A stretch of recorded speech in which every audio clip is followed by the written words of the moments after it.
Let's all go to the lobby. Let's all go to the lobby to get ourselves a treat. Do you want some coffee, Mr. Tully? Do I? Yes, have some. Yes, have some. Hello, everybody. Welcome to Yes Have Some on YouTube. My name is Craig Goldberg. Little bonus stream here for the channel. I was on the phone with Jacob Walsh this morning. There's been like some breaking news, some interesting happenings in the world of movies in the last couple days that we did not touch on last night. We're trying to do more of these streams, and that's why we're here. Jacob, what's up, man? How's your day going? Hey, you didn't tell me. I'm seeing the title. You didn't tell me we were gonna have to talk about Happy Gilmore too. Well, I don't know. I'm out. Listen, I do want your opinion. You know, it's actually funny. I had a friend. Yeah. We'll circle back to. I had a friend email me today. No, text me. He contacted me in a digital manner and was like, "Hey, what's up with Adam Sandler like not acting like Happy Gilmore in the trailer?" And I was like, "Oh, this is an epidemic. Actors returning to roles and not knowing what to do. I think we could start our own service on helping actors, you know, recapture whatever it was 30 years ago." I think Adam Sandler has been checked out for the last 20 years. You're not going to get like other than maybe some of his more serious roles, you are not going to get an honest performance out of Adam Sandler. I was going to again. say there will be no uncut gems slander on this channel. That movie sucked. That movie sucked. Jesus Christ. I didn't like it. Hey, is it on Criterion? I'm about to buy. But I liked that Spaceman movie that he did. I haven't with seen the that giant one. spider. Right. So we'll get to some Happy Gilmore thoughts possibly, but the real talk is last week it was announced that Cujo is being remade, which, listen, lots of movies get remade. Lots of Stephen King movies get revisited multiple times by different creators, different directors over the years. Jacob, Cujo is a favorite of yours. I know Abby loves it too. And there was some more news about it yesterday, but before we get into the rumors of who's directing it, let's just break it down. Cujo, it's going to be for Netflix. Let me hear your thoughts because I know you've got a lot. Cool, Netflix. I'm just here to state facts. Oh boy, it's weird. I love Cujo. I think the movie's pretty great. Do I think it's like, you know, a perfect adaptation of the book? No, I don't. Do I think it's like, you know, I'd probably put it right under, you know, if I had levels of Stephen King movies, there would be like The Shining and you know, like Dr. Sleep and The Green Mile and The Mist and some of these movies at the very top. And then there would be like a second level that had movies like Cujo and Christine. I think it's a classic. It's a very great film. I love it. Do I need to see a remake of it? Usually as far as adaptations go, I'm pretty open to them. I was very excited for the Pet Sematary remake because I thought it could have been better. But Cujo's weird because it's going to be a CGI dog the whole time. And I don't think I want to see. I just don't think I want to see that. I don't think. I mean, you know, I know there are animal laws, and that's a whole other thing. I don't really want to see animals used in that way either. But it's like, there's just, I do not see a CGI dog getting, you know, emotion out of me. You know what I mean? I just don't. So let me throw this at you. So let me break this down. Obviously, the original uses a real Saint Bernard. There are problematic aspects of using real animals in film. Although I'd like to think that these days they're more cognizant of. But it's a weird issue because it's not like that dog got hurt or anything like that. Right. You know, it's a completely different issue. Like, I don't think you should be using animals for anything. Period. So, but that's me. You know what I mean? But especially for relationships murdering people. and murdering people. No, but I'm just saying, like, it's not like that dog was. I don't think that dog or those dogs, because it was multiple dogs. I don't think those dogs were in danger. But it's just that's just not how they do things anymore. Right. They don't train dogs to put a fucking real dog in a to do the kind of stuff that Cujo has to do. I mean, there was a man in a suit in the original Cujo, and it's done very well. You can barely tell where those scenes are, but there's literally a man in a dog suit. And maybe that's what they'll do this time. It's not. It's 100% not. It will be CGI all the way through. I bet there is no real dog in the new Cujo. Okay, here's an idea. This could be controversial. Find a Saint Bernard that has rabies, who's not doing well anyway, and just do it, and let him do it. I also wonder, so even though I love Cujo the movie, the ending of the book is different. Okay. And it is much darker. It is a much darker ending than the movie got. And if you're gonna do another, version of it, I wonder if they do the book ending. I would hope they would. And with the director that's in talks, makes me think he's the kind of person who would be like, fuck yeah, let's do that dark ass ending. But let's talk about that. Before we do though, let me go ahead and say hi to the people that are hanging out last minute here on the chat, because we love that you guys are here. Sure. If you like these little bonus streams, hey, I would do this every single day. And that's actually the goal, is to get to a daily YHS. So we appreciate you guys being here. Just make sure you hit that like button, leave a comment, interact with the content, and YouTube will be like, hey, other people should see this, and it helps us. But let me go ahead and say hi to some folks. McFly Toys, Wayward Ghouls, The Retro Goat, This Is My Design Horror Channel, Rabbit McGavin, Video Power Gaming, Raphael, Corona, Detroit Dave, lots of people here. Glad you guys are here. I think it was This Is My Design Horror Collectibles on YouTube. I think it was him. Said he was interested in some of the Leprechaun stuff you were talking about last night, Jacob. He owns the Leprechaun arm from one of the movies. Oh shit, that's amazing. Now I was confused though, because it is Warwick Davis. I think it's his arms. So it's just his arm. I don't know what he has, but I'm excited to learn more. If yeah, man, if you're looking for that stuff, hit me up and I'll send you the eBay. If you haven't just found it, I'm sure if you just search on eBay for Leprechaun, it will pop up. But so this is what broke late last night, and I was trying. So if you guys aren't following Jeff Snyder on X, he's got a newsletter, the In Snyder. It's $10 a month. He sends out a newsletter almost every day, and he's like a former, I think he worked for Deadline, other big name sites over the years, and he's just he's like a movie insider guy, but I really love him. I love his attitude. He kind of has a little bit of a Ryan Dole doesn't give a fuck vibe. Yeah. And he co-hosts a really good podcast called The Hot Mic.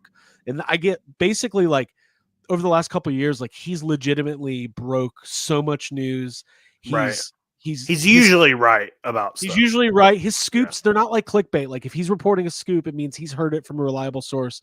And he broke this last night, and then a bunch of other sites picked up on it. So I've got the Deadline article here. But yeah, definitely follow Jeff Snyder, because if you're into this kind of stuff, I don't know why it's doing that lately. There's some sort of bug with StreamYard where it doesn't share the screen you pick, but I'm going to do it one more time, and it will work this time, right? And it'll work. Give me 1 second. There it is. So reported last night, Darren Aronofsky circling Netflix's Cujo film adaptation. We'll talk about his filmography in a moment. Jacob, if you were going to guess 20 directors, would you have guessed Darren Aronofsky? No, not at all. Not at all. But his movies are, I feel like he's pretty dark. He's not scared to go dark with it. So that's a good thing. But the thing that's weird is this is on Deadline, and Deadline is also the one who dropped the Cujo news last week. there's Right. not a ton of info. Like if you look at last week's Cujo uh, article, Yeah. all it says is that Netflix has the rights to make a Cujo adaptation, and that they are sending it out to writers right now. They're sending the Okay. project, like they're openly looking for writers. I think that is a weird kind of backwards way to get a movie done, and I don't think that um will yield the best results. Like a studio being like, "Hey, we want to make this. Come make it for us." Like that, there's no like passion in that. You know what I mean? Nobody has. That's just like, "Here's a job. Come make Cujo." Right. But also, if they're already in talks with Darren, then maybe there's more to the story and we don't know all the info yet. So like Sure. it maybe he came to the, I don't know. We don't Right. know. I think he's a very interesting choice to direct a Stephen King adaptation, and I'm into that. It's weird because you do see a lot of big time directors who are like who will post things or just outwardly say like, "Hey, filmmakers, stop working for Netflix." Right. Like there are a lot of big filmmakers out there that think Netflix is ruining the movie industry, Sure. and they're like, just don't stop doing it. That's a good way to keep your film out of theaters. Like if you do a movie for Netflix, you're going straight to streaming, Right. and you're guaranteed to not ever get a physical media Right. release. Right. And those are two pretty awful things, I think. But then it's like, on Sure. the other hand, Netflix is making a lot of stuff and they're giving a lot of freedom. Like Mike Flanagan has made tons of like passion projects that are all like some of the best things I've ever seen, just Oh, I mean, ever. hands down. And he wouldn't be doing that if Netflix wasn't like, here, do it. But also it's like it comes with that, you're never going to get Midnight Mass on DVD. Like Right. maybe It's a one little bit day, of but it's a double-edged sword because like I don't know if projects like Midnight Mass or The Haunting of Hill House or Bly Manor or even the last one, the Fall of the House of Usher, yeah. those might not get made without Netflix. And if they Yeah. did, I do believe that Netflix seems like they give more, for better or for worse, some more creative control to the people making the projects, because Netflix is basically, they need to churn out as much content as regularly as possible. Yeah. So there's a huge benefit for Netflix to work with big names, and like for every director that's against it, there's people like David Fincher or maybe Darren Aronofsky or others who Right. are, it's less about the medium that it's delivered in and more about the projects. Getting it out there. Yeah. I wanted to talk. So Darren Aronofsky's got an interesting filmography. Um, I think maybe his most famous stuff would be like Requiem for a Dream. Where are you Yeah. on that movie? Do you love that movie? I like it. It's been a long time since I've seen it. Sure. But I remember liking it. It's been years and that's not a, you know what? A lot of Darren Aronofsky's movies are not like very Yeah, rewatchable. it's You not like a watch them fun Saturday. once. Yeah. Yeah, you watch them once, you become extremely depressed. Mm, And that's it. I that's guess. it. I mean, but The The Re- Whale, like The Whale was great. The movie's very good. Whale was Black fantastic. Swan. Yeah. Black Swan's great. The Good Wrestler. stuff. Yeah, The Wrestler. So he's done, and like famously, he was. Does pretty somebody far- die at the end of every one of those movies? Well, The Wrestlers. He's definitely dead at the end of The Wrestler. That's the Well, whole thing. They tell him if he does it again, he dies, and it ends with him doing the thing. doing the thing. He was going to do a Batman movie before Christopher Nolan took over. He was going to have like a wildly different take on Batman. Mhm. I mean, his batting average is pretty great. I haven't seen. Well, I guess he's got a movie coming out this year called Caught Stealing, crime thriller with Austin Butler, Zoe Kravitz, Regina King. But that doesn't come out till August. But for the most part, like most of his movie, I never saw The Fountain, which I know is supposed to be super weird. I really Did you see want that to one? see. I haven't seen it, but it's a movie I've always meant to. Like I feel like I need to be in a mood for it, but I do want to Well, see it. that'll be our homework before Sure. the Yeah, next. we'll watch the fountain. I'm a fountain. We're gonna watch the fountain. So very cool. So again, Cujo being remade. Now it's not guaranteed that Darren Aronofsky is going to direct it, but it seems like that could Sure. happen. Are there any other directors that you would like to see take it on? I guess if it was like Mike Flanagan, you'd have to go. I mean, Okay, well, I want Mike Flanagan to make every Stephen King. Like Mike Flanagan understands like what a Stephen King adaptation should be, and he's not interested in taking a book and like changing it. He makes them because he loves them. And I just want somebody like that. I want somebody to make Cujo who has like a relationship with the book and just loves it and wants to put what's in the book on screen in an interesting way. I'm not interested in somebody being like, "Ooh, I got a really good twist for the end of Cujo." That's a no for me. um, I'm trying to go backwards and see if there's any other cross. If Stephen King has crossed paths with Darren Aronofsky in the past in any kind of way, it's kind of hard because like the first 80 things you find are just today's news. It's But I just guess it looks like he was involved in possibly producing an adaptation of If It Bleeds, but that never came to fruition. I don't think so. This is from 2020, so maybe it's okay. still. But isn't If It Bleeds, is that a book of short stories? It is, but there's one in it that's just called If It Bleeds, so it might have been that specific story or something Oh, no, else. no, no. Okay, I was wrong. I just reread it. So Darren Aronofsky owns the production company that optioned The Life of Chuck, which is Okay. coming out. That's Which the Mike which Flanagan there's a thing. trailer for. Hey, that movie's gonna fuck people up, dude. It is Yeah. going to fuck you. It's gonna be like The Green Mile. It is gonna be like wholesome and emotional. I guarantee it is. Well, Mark Hamill said it got major standing ovations at the Toronto Film Festival. Yeah. And he said it Why did in the you say Joker that box. as if it oh okay. I was like, why did you say that like you're making fun of it?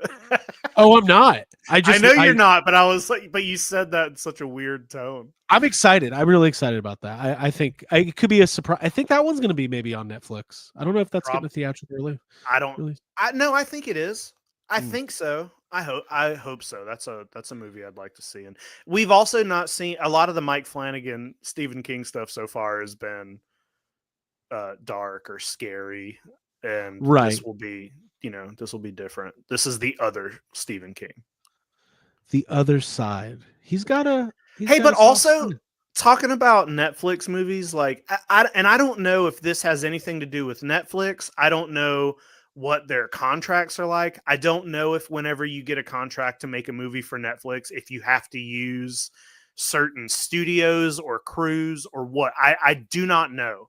But I do feel like most of the things that get made for Netflix, like the Happy Gilmore trailer, you'll notice it in that. They do not look like real movies. They look like they were filmed with a weird, I just don't know what it is. Now, I don't think Mike Flanagan's stuff looks like that, but I think Mike Flanagan is kind of an outlier and he really cares about like what his stuff looks like. But I mean, I just think it's the way that it's hard to describe it. Maybe we need to get somebody who understands like color grading and the way these movies are filmed to kind can of you call explain Gil to us real quick?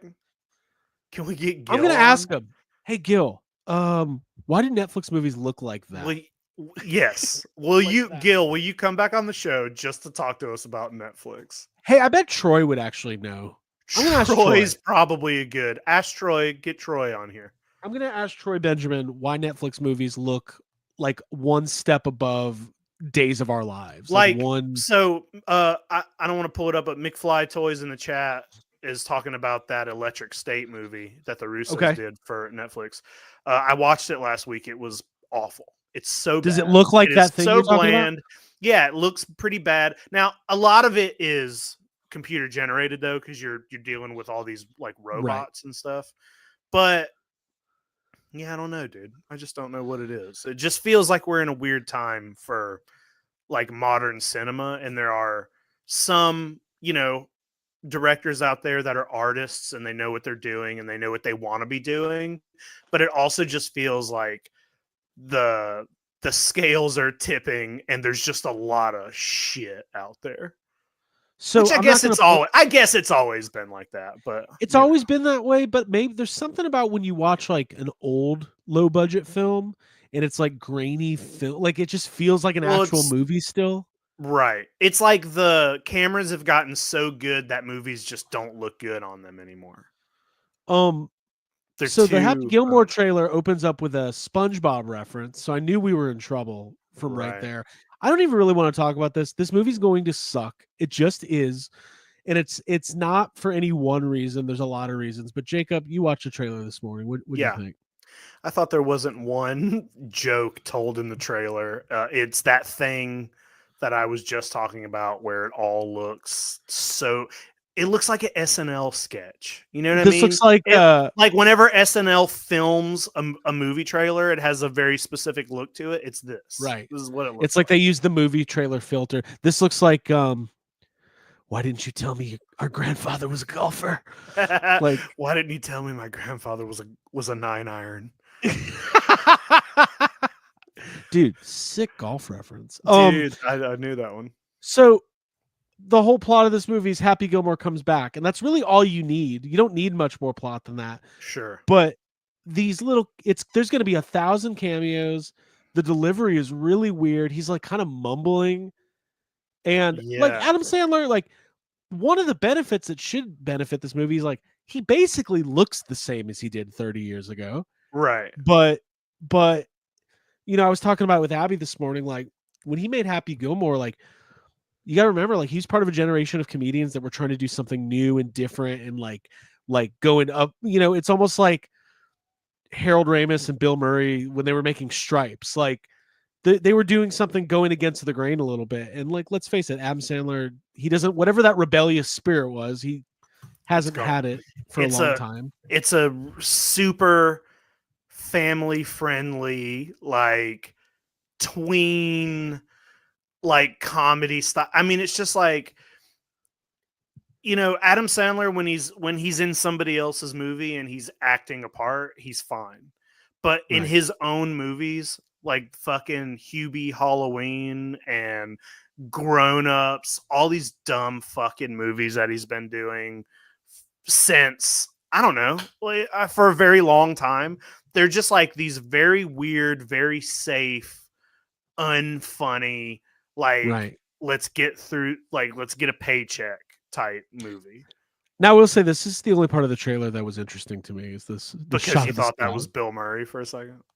Well, I think it's aquatic. Yeah. I just feel my favorite part of Happy Gilmore is when he goes to his happy place, but like the fact that that's what this trailer was about, I was like, oh no, like, yeah, look, there's Shooter McGavin, like, and like, who's that? Is that supposed to be like his daughter? It must. I don't know. It must. Are they doing like a Big Daddy thing? Like he has to go play pro golf to keep his adult daughter? I don't know. I don't know. This is a weird trailer because it doesn't tell you anything. Right. Other than this movie exists. Yeah. It doesn't tell you any of like what is happening or really who's in it. It's just like here's Adam Sandler. In Bad Bunny. Playing and golf. Julie Bowen's back. And this part. Is he getting kicked out of the house again? Like it's like, I think the best comedy sequels or sequels in general are the ones that don't try to remake the first movie. Yeah. Legacy sequel or not. But this just seems like it's going to be just all the old jokes. He's going to be like, are you too good for your home? According to this trailer, I would think there were no jokes in this movie. Right. There's nothing funny in this trailer. No, that part he's just like, yeah. Okay. Um.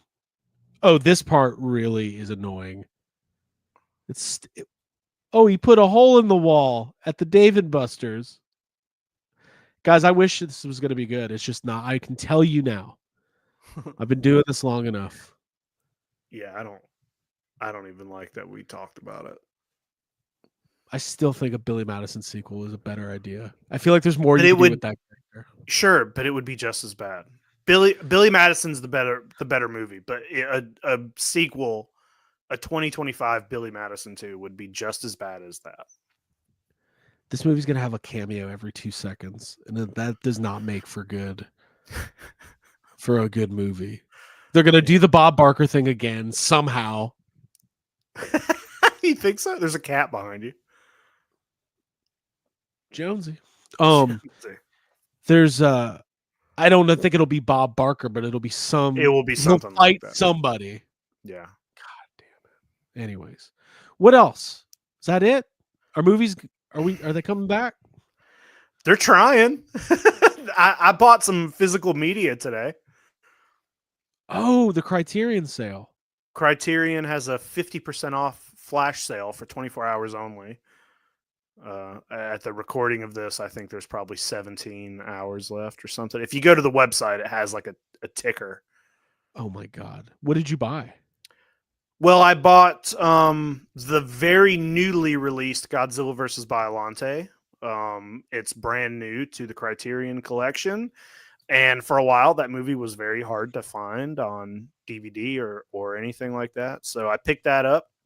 First Godzilla film in the Heisei series to be entered into Criterion collection. And I got The Shape of Water because it's one of my favorite movies, and I've been wanting to pick up the Criterion collection version of it for a little bit. So I grabbed it. I mean, it's hard making a choice. There's so many good movies on, in the Criterion collection, and with them being half off, like they're expensive movies, so half off. Right, I'm looking at it now. That's a big deal. So, Right. but they do this a couple times a year, I think. I was talking to Lawrence, listener of the show, and he was, telling me that he just has a list for when Criterion goes on sale, which movies he wants, and he just goes down the list. I'm like, that's a good smart. idea. So, that's smart. I feel like if I'm gonna get back into like specialized Blu-ray or DVD collecting, I need to I can't just go. I need to have like a rule. Like I'm collecting movies of certain actors or directors. No, you say no. Okay. No rule. Fuck, you buy what no you buy what you want, dude. Just buy what you want. Sweet. All right, everybody. Well, this was fun. We'll keep tabs on what's happening with Cujo. What if they got their signals missed? It's like, oh guys, Darren Aronofsky's rebooting Beethoven. It was the other Saint Bernard movie. I don't know. I'd maybe rather that happen. Jason Reitman's directing Beethoven. All right, everybody. We will see you for more movie news, breaking and otherwise. Working on a couple cool things for the channel. Make sure you subscribe. Bye.